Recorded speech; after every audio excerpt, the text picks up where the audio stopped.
Монгол, Хятад, Орос 3 улсын аялал жуулчлалын сайд нарын 9-р хуралдаан боллоо. Энэ удаагийн хуралдаан Дархан уул аймагт болсноор онцлогтой байлаа.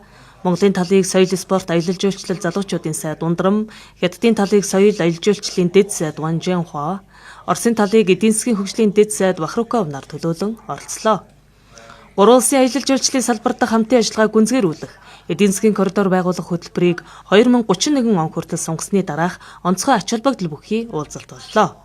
Талууд 2025 оны хамтын ажиллагааны нөхцөл байдлыг дүгнэн хил дамнсан аялал жуулчлалыг хөгжүүлэх, бонтын үйл ажиллагааг олон улсын түвшинд идэвхжүүлэх, 4 өдрлийн аялал жуулчлалын нэгдсэн бодлого боловсруулах, дижитал шилжилт болон мэдээллийн технологийн дэвшлиг ашиглах чиглэлд нэгдсэн саналд хүрсэн юм а.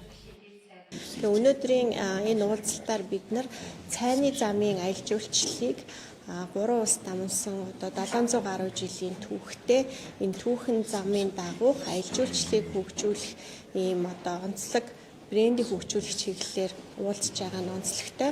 За үүнээс гадна энэ цайны замын дагуу байгаа 2 аймаг буюу Дархан уул аймаг, Төв аймаг энэхүү цайны замын аялал жуулчлалын олон улсын холбоонд нэгдэх энэ хүсэлтэд бас өнөөдөр илэрхийлсэн байгаа.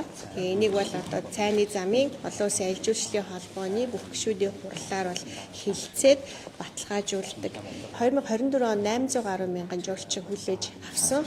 Үүний хамгийн олон жуулчин бол Бүгд найрамдах Хятад ард улсаас ирдэг. Дараагийн хамгийн олон жуулчин бол Оросын холбооны улсаас ирдэг. Тийм учраас энэ хоёр хөрш оронтойгоо аялал жуулчлалыг хөгжүүлэх нь манай улсын хувьд маш одоо чухал ач холбогдолтой гэж хэлж болно. За үүнээс гадна аялал жуулчлалын одоо салбар бол маш хүртээмжтэй юм салбар. Энэ салбар хөгжснөөр маш олон жижиг дунд үйлдвэрлэл, бизнес, худалдаа үйлчилгээ эрхлэгчид за тэрч байтугай өрх гэрүүд бас энэ салбараас орлого олох ийм боломжтой байдаг. Тийм учраас энэ хүртээмжтэй салбарыг хөгжүүлж эдийн засгийн солонгоруулах нь манай улсын хувьд одоо маш өндөр ач холбогдолтой гэж үзэж байна. Цайны замын сэргийн хөгжүүлэлт нь 3 улсын эдийн засгийн коридорын бодлого дэд бүтцийн төслүүдтэй уялдуулан хэрэгжих бөгөөд зам, төмөр зам, гай, логистикийн дэд бүтцийг шинжлэх, хил орчмын бомтуудыг нэгцгийн үйлчилгээний горимд шилжүүлэх зорилготой.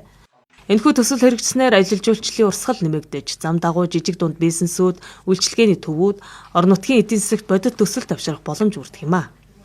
Энэ үеэр Монгол, Хятад, Орос 3 улсын аялал жуулчлалын сайд нарын 9-р хуралдааны хүрээнд 3 талын аялал жуулчлалын бизнесийн төлөөлөгчдийн уулзалт болсон. Нийт 192 зочид төлөөлөгчид оролцож, салбарын хамтын ажиллагаа, боломж, чиг хандлагын талаар санал солилцлоо. 3 улсын төрийн тэргүүн нарын 7 дугаар уулзалтаас хамтын ажиллагааны олон ажлууд ажил хэрэг болж байгаагийн нэг нь Монгол, Хятад, Орос 3 улсын аялал жуулчлалын сайд нарын 9-р хуралдаан юм а. Хуралдааны хүрээнд болсон уулзалтууд санал санаачлагуудыг цаашид хийх ажлын явцад улам боловсронгуй болгоно гэдэгт итгэлтэй байна. 3 улсын жуулчид гэлтгүй даян дэлхийн жуулчдыг татан оролцуулах хэрэгтэй. Аялал жуулчлалын бизнес маш өрсөлдөөнтэй бизнес. Тиймээс чанар стандартыг онцгой анхаарах хэрэгтэй. Монгол, Хятад, Оросын аялал жуулчлалын сайд нарын хуралдаан 2016 оноос хойш жил бүр уламжлал болгон тасралтгүй үргэлжилж байна. Манай улс хуралдааныг 2018 онд анх удаа зохион байгуулж байсан бол энэ удаа 2 дахь удаага эх орондоо хүлээн авч байна. Энэхүү хуралдааныг зохион байгуулснаас хойш Монгол улсад хөрш орнуудаас ирсэн жуулчдын тоо 80% өснө нь 3 талд хамтын ажиллагааны бодит үр дүн гэдгийг салбарын төлөөлөгчид онцоллоо. Энэ удаагийн 9 дахь удаагийн Монгол, Орос, Хятадын аялал жуулчлалын сайд нарын хурал нь 3 улсын төрийн тэргүүн нарын уулзалтаар тоглосон хамтын эерэг найрсаг эрч хүчтэй шинэлэг хамтын ажиллагааг өргөжүүлэх, 3 улсын эдийн засгийн коридорыг бэхжүүлэх, аялал жуулчлалын салбарын хамтын ажиллагаа болон олон талт хамтын ажиллагааг бэхжүүлэх чухал үүрэг оройл авчирсан бас түүхэн чухал хурал амжилттай болж өрнөлөө гэж бодож байна. Бидний уламжил болон тогтсон энэхүү сайдрын хурлын механизм нь жил болгон зохион байгуулагдсанаар талууд болон олон талт хамтын ажиллагааны хүрээнд, хоёр талт хамтын ажиллагааны хүрээнд аялал жуулчлалын салбарын хөгжил, цаашдын чиг хандлагыг тодорхойлох, хамтын ажиллагаа бэхжүүлэхэд чухал үүрэг оройлтой бидний нэн чухал хамтын ажиллагааны механизм билээ. Талууд дараагийн 10 дугаар хурлыг 2026 онд Бүгд найрамдах Хятад ард улсад зохион байгуулахаар тохиролцож, байршил хугацааг дипломат зүгээр харилцан тохиролцохоор боллоо.